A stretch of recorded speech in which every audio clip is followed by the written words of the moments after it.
Bien, bonjour messieurs, dames. Je voulais d'abord en quelques instants peut-être rendre compte des discussions que nous venons d'avoir avant de répondre à vos questions. Ce sommet donc informel de Tallinn nous a permis d'abord de tenir hier soir un dîner totalement informel de réflexion et d'échange comme plusieurs États membres nous l'avions souhaité et comme Donald Tusk, qui est le Premier ministre estonien, avait accepté de l'organiser. Et je veux les en remercier tout particulièrement. Ce dîner nous a permis d'échanger, suite en particulier au discours du président de la Commission européenne et celui que j'ai effectué en début de semaine en France, sur les perspectives d'avenir et de transformation de l'Union européenne. La discussion a été très libre et a permis de conclure à la mise en place d'un nouveau processus, d'une nouvelle organisation pour accélérer les travaux, gagner en ambition. Et d'ici 15 jours, Donald Tusk, donc sur la base de notre discussion, proposera cette nouvelle méthode avec des rendez-vous réguliers, comme je l'avais proposé en début de semaine, des chefs d'État et de gouvernement pour accélérer justement cette refondation européenne.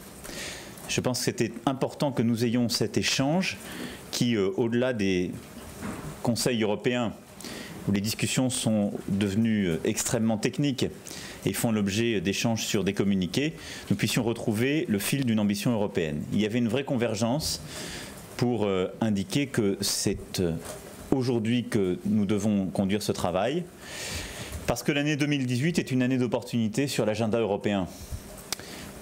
Il y a des transformations et des défis qui se jouent maintenant, la sécurité, les migrations, le développement de l'Afrique, mais aussi la transition écologique et numérique et notre puissance économique et monétaire.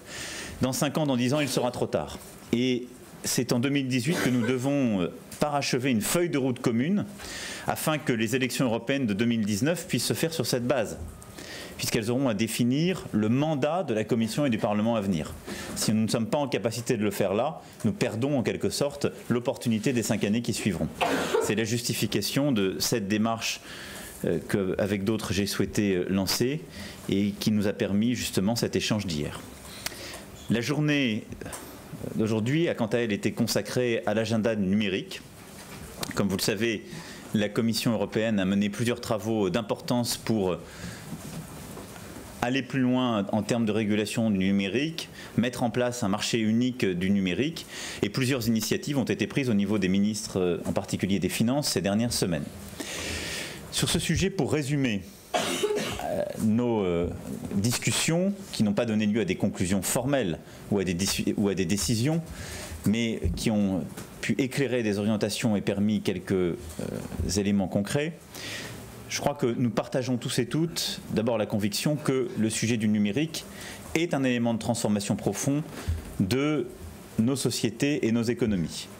Et que nous avons tous et toutes, pour y réussir, à mener des actions communes en profondeur.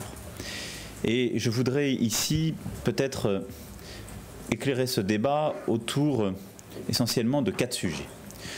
Le premier, si nous voulons réussir la bataille du numérique, nous devons avoir une politique de réforme, de transformation et d'investissement afin de faire émerger des champions et de faire réussir nos acteurs dans le numérique. C'est d'abord l'objet des politiques nationales que nous conduisons. La France, en ce moment, est en train de le faire avec la réforme du marché du travail, l'investissement dans les compétences, la transformation aussi de sa fiscalité et du financement de son économie pour favoriser le financement de la croissance, de l'innovation indispensable dans une économie justement qui se numérise. Toutes les économies ont à conduire ces réformes, mais si nous voulons pleinement réussir ce volet offensif économique, nous avons au niveau de l'Union européenne plusieurs décisions à prendre. Parachever le marché unique du numérique pour avoir un marché intégré. Aujourd'hui, un acteur du numérique qui se crée a à traiter 28 régulations, avec à chaque fois des coûts de la complexité. Il faut donc parachever ce marché unique pour plus de simplicité, plus d'efficacité, faire émerger nos champions. Nous avons besoin, pour réussir également, d'avancer dans le financement de nos acteurs. Et pour cela, le parachèvement d'une union de financement et d'une union commune de financement est indispensable parce que nous avons besoin de mieux financer la croissance et l'innovation.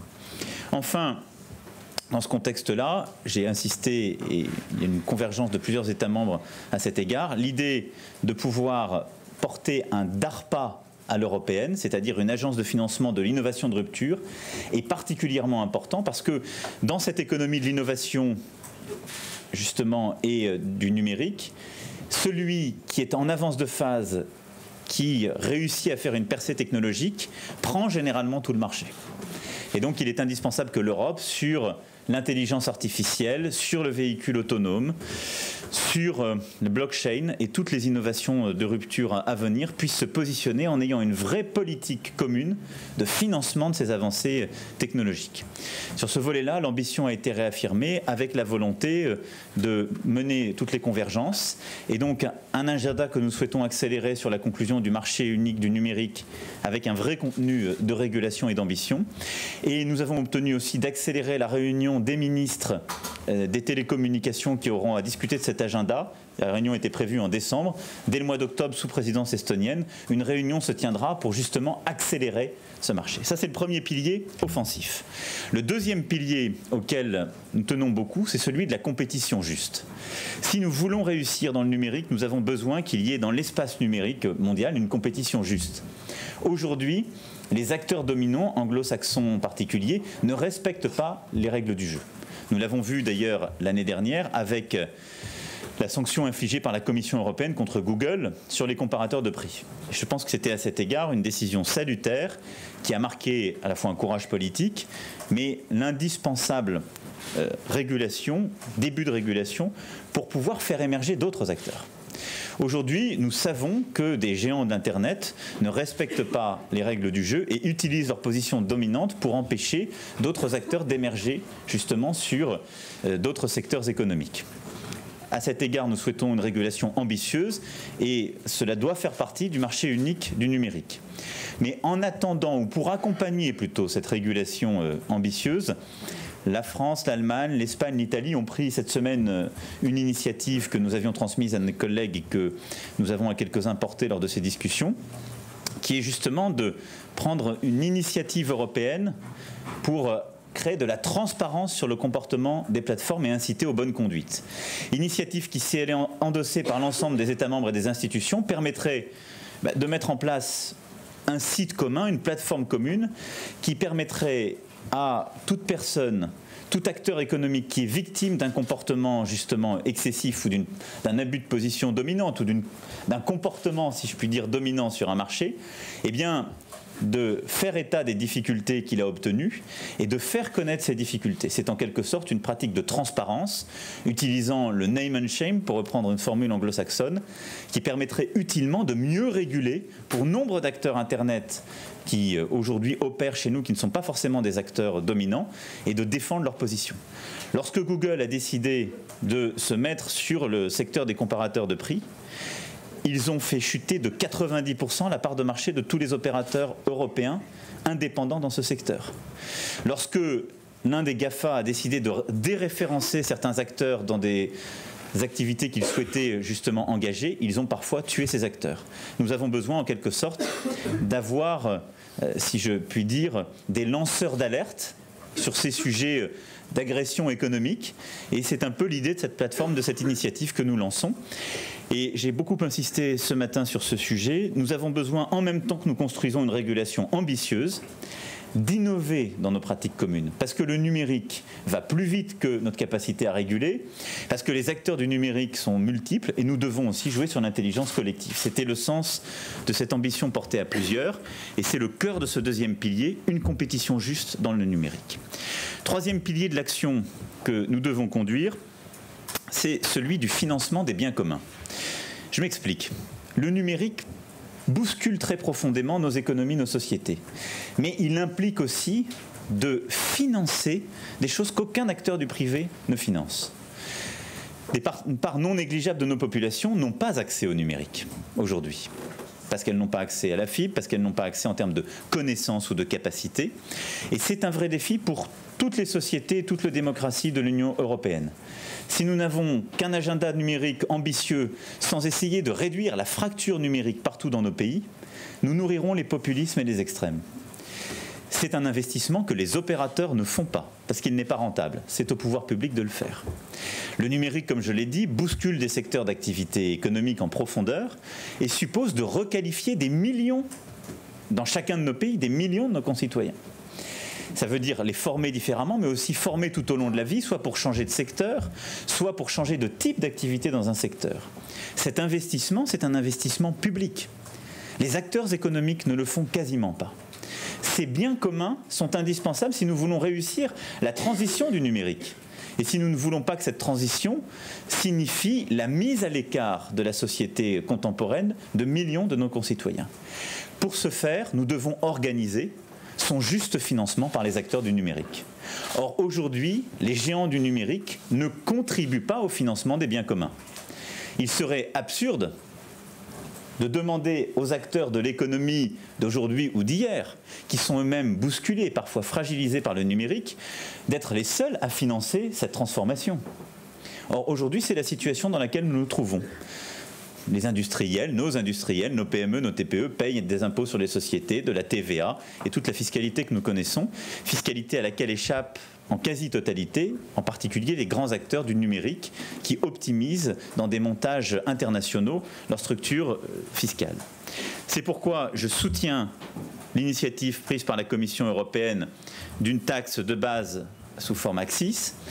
Et c'est pourquoi je souhaite que nous allions plus loin et je soutiens l'initiative prise par plusieurs ministres des Finances d'une taxe sur la valeur créée dans nos pays. Cette taxe permettra justement de prélever un juste financement de ces biens communs par une taxation des acteurs qui concurrencent nos acteurs européens et qui aujourd'hui ne participent pas suffisamment ou pas du tout à ce financement. C'est une taxe qui a pour avantage également de ne pas créer d'effet de déport ou de perte de base fiscale, puisqu'elle repose sur la valeur créée dans un pays et non pas sur l'implantation et sur l'établissement stable dans le pays du dit opérateur. Ce qui est pertinent par rapport à la logique même du numérique. Ce qui veut dire que quand certains nous disent si vous les taxez, ils vont partir, non. On ne les taxera plus, si on suit la proposition de nos ministres des Finances, s'ils n'opèrent plus dans nos pays. Et je ne crois pas une seule seconde que les géants de l'Internet arrêteront d'opérer dans nos pays parce qu'on prélève un pourcentage juste au demeurant de la valeur créée et opérée dans le dit pays. Cet axe est extrêmement important parce qu'on ne peut pas considérer que le développement du numérique puisse se faire sans le juste investissement sur les biens communs que j'évoquais. Enfin, le quatrième pilier de notre action, c'est la cybersécurité et cyberdéfense. Cet univers numérique développe énormément d'opportunités pour nos concitoyens, nos entreprises, nos gouvernements. Nous avons également beaucoup parlé évidemment de l'e-gouvernement. La France s'est beaucoup engagée. J'avais eu l'occasion de m'exprimer à New York sur ce sujet. Et l'Estonie est un pays exemplaire à ce titre. Mais nous avons aussi besoin de sécuriser nos systèmes. Nous souhaitons mieux échanger les bonnes pratiques de sécurisation justement de nos concitoyens. À cet égard, l'Estonie, le Danemark sont extrêmement en avance avec une identité numérique, des procédures de sécurisation, comme l'a dit ce matin la présidente estonienne, une hygiène numérique qu'il nous faut généraliser. J'ai souhaité que nous puissions avoir une stratégie industrielle sur les matériels de base qui puisse nous permettre de mieux sécuriser les échanges d'informations et notre infrastructure numérique. Et nous avons ensuite pris plusieurs décisions qui doivent s'inclure dans l'agenda de la Commission jusqu'à la fin de l'année en matière de cybersécurité et cyberdéfense pour mieux sécuriser nos réseaux de communication publics et privés, pour mieux sécuriser nos logiciels, pour aussi mieux sécuriser certains objets particulièrement sensibles et enfin pour se doter d'une capacité de contre-attaque parce qu'il n'y a de sécurité crédible que quand il y a une capacité à répliquer sur ces sujets. Évidemment, une part non négligeable de ces discussions relève du secret défense, toute la partie défense en particulier de la cyberdéfense et cyberattaque. Mais là-dessus, les coopérations sont en train de se renforcer et c'est à mes yeux un élément clé de notre agenda. Voilà les 4 piliers de l'action numérique que nous avons évoqués aujourd'hui et sur lesquels la position de la France est celle que je viens de vous indiquer. Voilà ce que je souhaitais rapporter en quelques instants sur l'agenda de la soirée et de la journée. Bonjour Monsieur le Président, Martial Liu, RTL. Par rapport à la stratégie et la vision industrielle que vous définissez entre vous, visiblement, y compris sur le numérique, est-ce que ça signifie qu'il y a une forme de répartition des rôles aussi géographique, c'est-à-dire, imaginons le ferroviaire aux Allemands, les chantiers navals aux Italiens, l'automobile ou l'intelligence artificielle à la France? Est-ce que c'est ce genre de réflexion que l'on mène? Et question qui en découle aussi, puisque vous parlez d'une taxe sur le chiffre d'affaires qui s'apparente à une TVA chez nous. Est-ce que ça signifie que cette pression qu'on met sur les opérateurs du numérique va se traduire par une augmentation des prix pour le consommateur, puisque la TVA, c'est le consommateur qui la paie? Alors, la stratégie industrielle européenne ne saurait se traduire par une spécialisation décrétée a priori par pays des secteurs industriels. Il y a plusieurs grandes économies en Europe et dans la zone euro qui font que nous sommes toutes des économies généralistes. Et nous avons des stratégies de coopération, parfois de compétition, mais on ne peut pas décréter une stratégie ab initio. Au demeurant, la France, par exemple, a une stratégie propre sur ses chantiers navals. Nous avons fait un rapprochement, mais je vous rappelle qu'il y a 6 mois, si je suis votre raisonnement, la stratégie française était une stratégie coréenne. Ce n'est pas parce qu'STX, groupe coréen, détenait une large majorité des chantiers de l'Atlantique que la France n'avait pas de stratégie navale. Nous avons aujourd'hui justement rééquilibré les choses et au bénéfice de cette opération, réussi à avoir 51% du capital avec un prêt de titre d'1% qui permet d'avoir une stratégie claire sur le naval et d'avoir une autonomie stratégique et des synergies industrielles avec un groupe italien, ce qui est pertinent dans le cadre de la compétition internationale. De la même façon sur le ferroviaire, l'opération qui est en cours, sur laquelle des détails restent à définir et qui est pilotée par le ministre de l'économie, a pour but de donner plus de force à un acteur européen face à la concurrence effrénée des Chinois. Je dirais que le cœur de la stratégie européenne, ça doit être une stratégie de consolidation pertinente partout où le marché est un marché mondial et où les vrais concurrents sont des concurrents ou chinois ou américains dont la taille critique est bien supérieure à nos acteurs. Pour le reste, nous continuons à développer une stratégie plurielle avec le maximum justement d'ambition, mais avec aussi l'ambition de pouvoir créer les acteurs de demain. L'industrie française a connu beaucoup de difficultés durant ces dernières décennies, parce qu'elle a manqué d'investissement privé et parce qu'elle s'est trompée il y a 20 ans dans plusieurs secteurs de stratégie. Vous ne changez pas cela en quelques mois ou quelques années. Vous le changez dans la durée, par le réalisme, l'exigence de projets industriels justement qui évitent la faillite, c'est ce que je crois nous conduisons activement ces derniers mois, et par une politique profondément ambitieuse justement de transformation de l'organisation de votre économie, du financement de l'innovation, c'est la stratégie budgétaire et de réforme du gouvernement, et par l'émergence de nouveaux secteurs. Et ce qui est clé pour la France, c'est aussi par les investissements publics et privés, d'investir sur les secteurs de demain. Et donc ceux que vous avez cités sont totalement pertinents et je veux que la France y soit leader. L'intelligence artificielle, entre autres, le véhicule autonome, toutes les formes, les solutions de mobilité contemporaine, les services énergétiques de demain, les biotechnologies et dispositifs médicaux innovants sont quelques exemples de ces secteurs d'avenir où la France a des capacités justement à être leader parce que nous avons des compétences, nous avons des acteurs historiques, mais nous devons investir dans les compétences, les savoirs et les innovations de rupture pour réussir dans les prochaines années. C'est ça le cœur de la stratégie française. Sur la taxe qui est proposée sur, en effet, les grands acteurs du numérique, c'est une taxe sur le chiffre d'affaires, ce qui est différent d'une taxe sur la valeur ajoutée payée par le consommateur final. La taxe sur le chiffre d'affaires, elle est payée par l'opérateur lui-même, donc celui qui génère le chiffre d'affaires. Et donc à cet égard, ce sera une politique de concurrence, mais comme elle n'est pas chiffrée au consommateur final, vous verrez compte tenu de la concurrence qui joue, et c'est pour ça que ça se complète avec ce que j'évoquais tout à l'heure en termes de régulation, il est indispensable, à mon avis pour beaucoup d'opérateurs, de ne pas la répercuter. Aujourd'hui, le marché est dysfonctionnel. Il n'est pas normal que des acteurs fassent des surprofits sans rien payer en termes de contribution. Cette taxe sur le chiffre d'affaires, elle est soutenue par 19 pays, ce qui montre une véritable dynamique.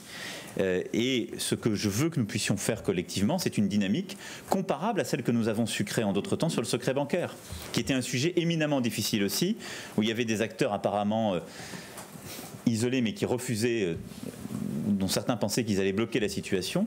On l'a débloqué parce que tout le monde a compris que c'était un sujet d'intérêt général. Aujourd'hui, la taxation des grands acteurs du numérique, c'est un sujet d'intérêt général.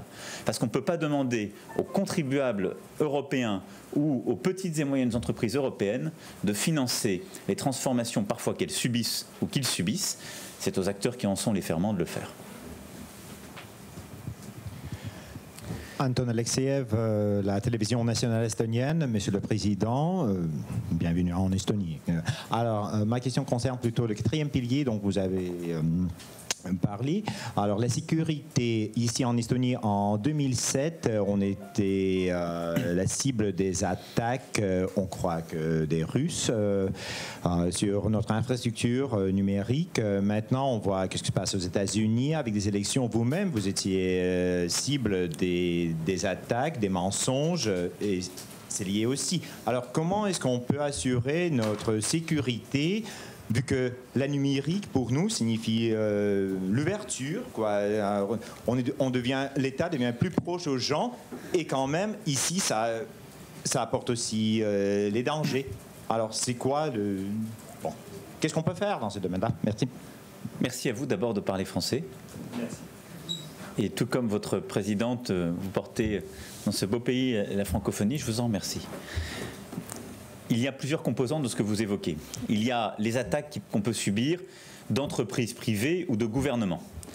Pour cela, la réponse, elle doit être préventive, c'est dans la sécurisation de nos systèmes. Ça veut dire sécuriser les composants de télécommunications, les routeurs, les data centers, et d'avoir une vraie politique de souveraineté européenne sur ce sujet, chose que nous n'avons pas suffisamment aujourd'hui.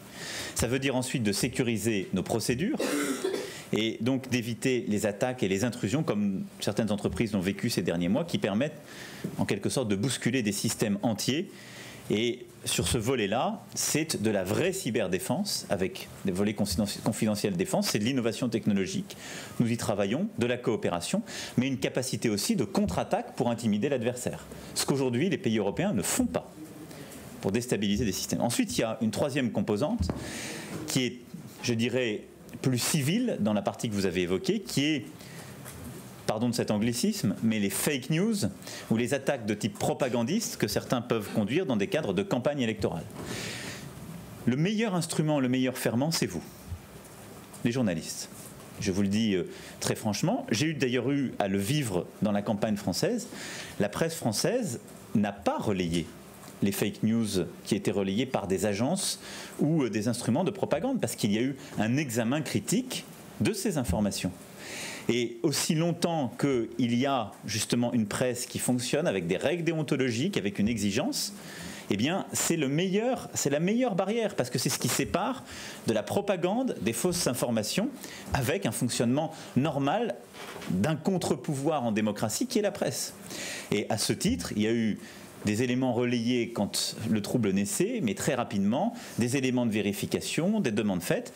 Et la presse, les journalistes, dans nos démocraties, sont les principaux régulateurs de cette propagande. Ça, c'est le premier point.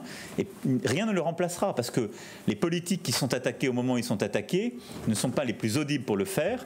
Et ça n'est pas au gouvernement non plus concerné de le faire, surtout dans des contexte de campagne électorale.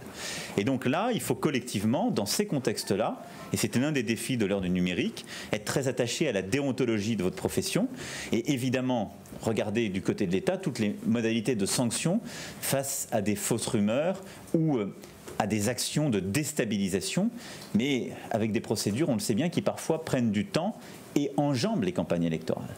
C'est pourquoi aussi je souhaite qu'on puisse être collectivement très vigilants à l'égard de toutes celles et ceux qui utilisent ces instruments pour déstabiliser la démocratie. C'est un sujet de réflexion que nous devons continuer à avoir. Pour ma part, je pense que cela conduit aussi à un débat extrêmement rigoureux avec certaines puissances qui ont pu utiliser cela. J'ai eu pour ma part des échanges très directs avec Vladimir Poutine sur le sujet de la propagande. Je lui ai dit, et je l'ai dit publiquement, ce que j'avais à reprocher à celles et ceux qui avaient eu recours à ces méthodes. Et donc, là aussi, nous régulerons plus efficacement ces pratiques.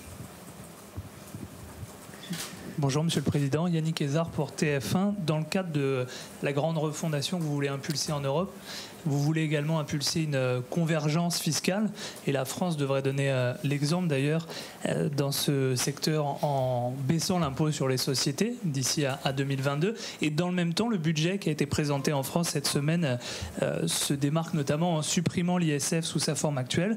Résultat, beaucoup critiquent l'ensemble de cette politique comme étant une politique en faveur des plus aisés. Qu'est-ce que vous leur répondez aujourd'hui ? Vous avez raison d'inscrire le budget cette année dans une politique pluriannuelle et une stratégie de transformation du pays. Et elle doit être comprise, cette politique de transformation du pays, dans le cadre de la stratégie européenne que je viens de présenter. Beaucoup d'entre vous sont riches dans cette salle au titre de la statistique française et de ce que d'aucuns dénoncent. Je tiens à le dire, donc il faut toujours qu'on fasse attention à ces mots. Le cœur de la stratégie fiscale qui a été retenue conformément aux engagements que j'ai pris, c'est d'une part de favoriser le travail et donc de permettre de mieux récompenser le travail dans nos économies, dans notre économie parce que nous en avons besoin, d'avoir une stratégie sur la fiscalité des entreprises qui nous aligne sur la moyenne de l'Union européenne. C'est la stratégie qui sera suivie sur le quinquennat, ce qui est un des éléments de notre compétitivité, mais de notre crédibilité pour demander aux autres de converger. Et d'avoir une fiscalité qui favorise l'investissement dans l'économie. Et la réforme de l'ISF, comme la réforme du prélèvement forfaitaire unique sur le capital, c'est cette philosophie. Et ça n'est pas la question de savoir de manière statique si les gens sont riches ou pauvres. C'est la question de savoir si dans notre pays, on veut sanctionner la réussite pendant le cycle de vie. Nous n'avons pas décidé de baisser l'impôt sur les successions.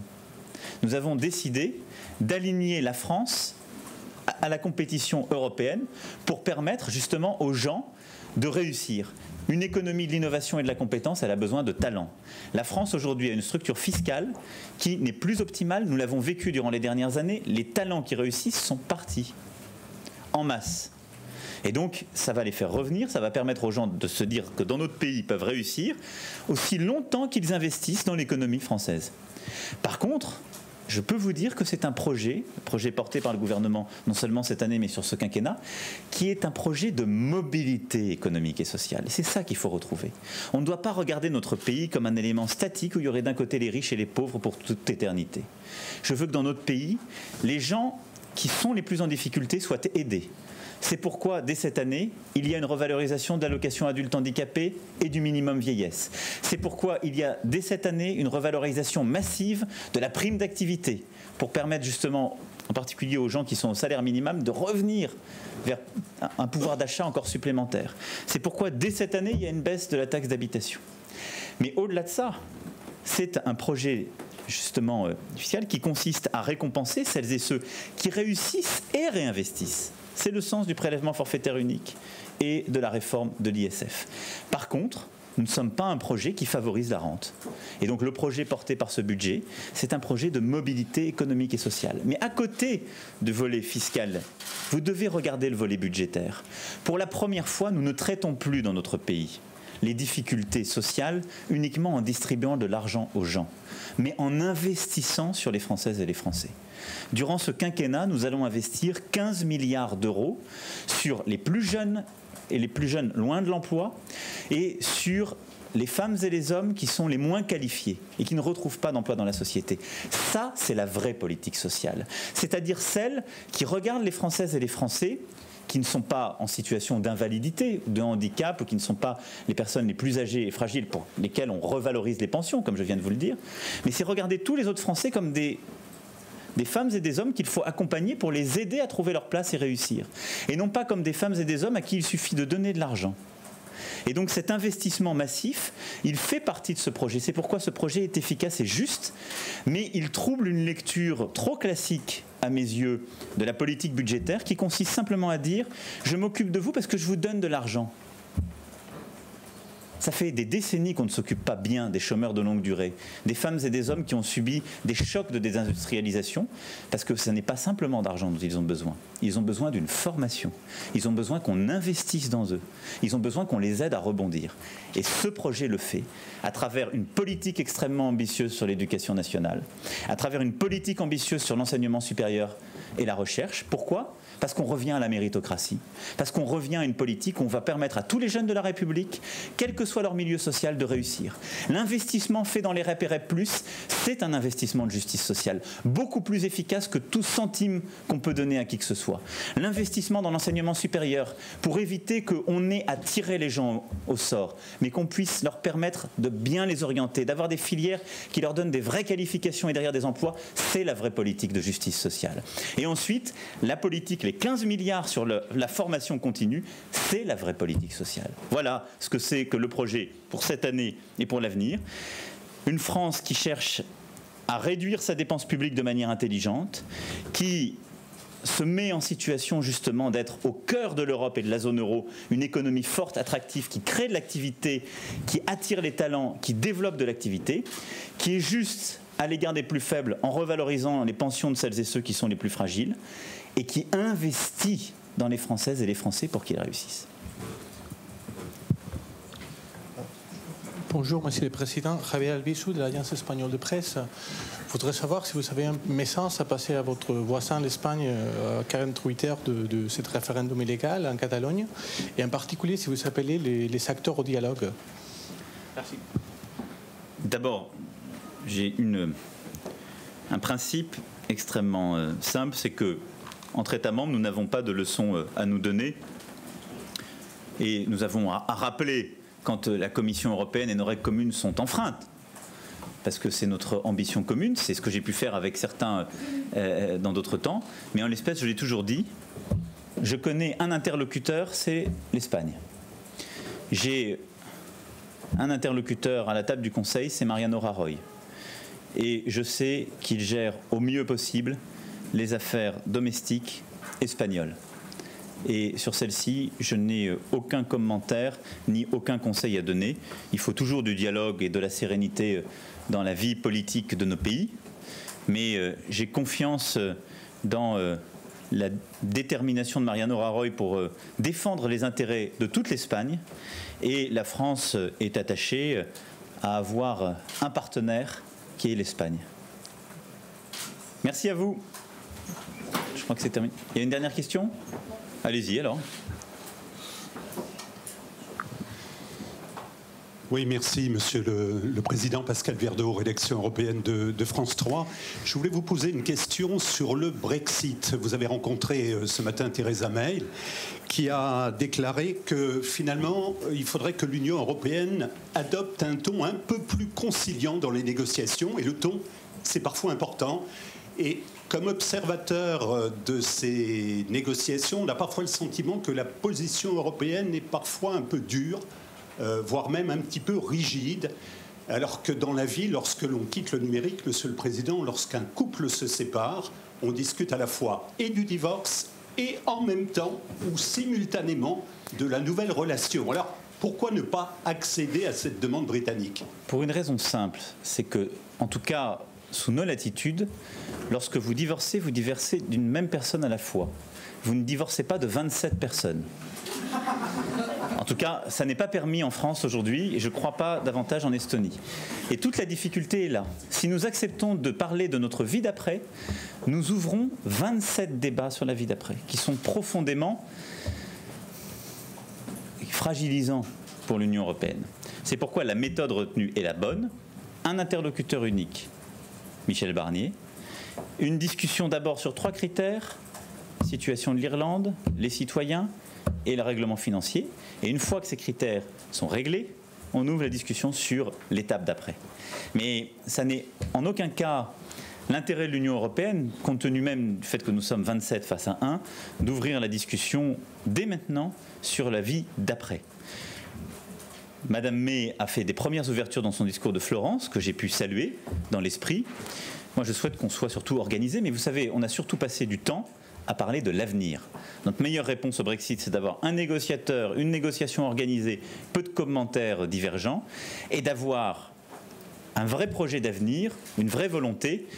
Je l'ai esquissé à la Sorbonne, si vous m'avez écouté, en disant aussi que dans un tel projet, il y a une place dans le cercle le plus élargi pour le Royaume-Uni.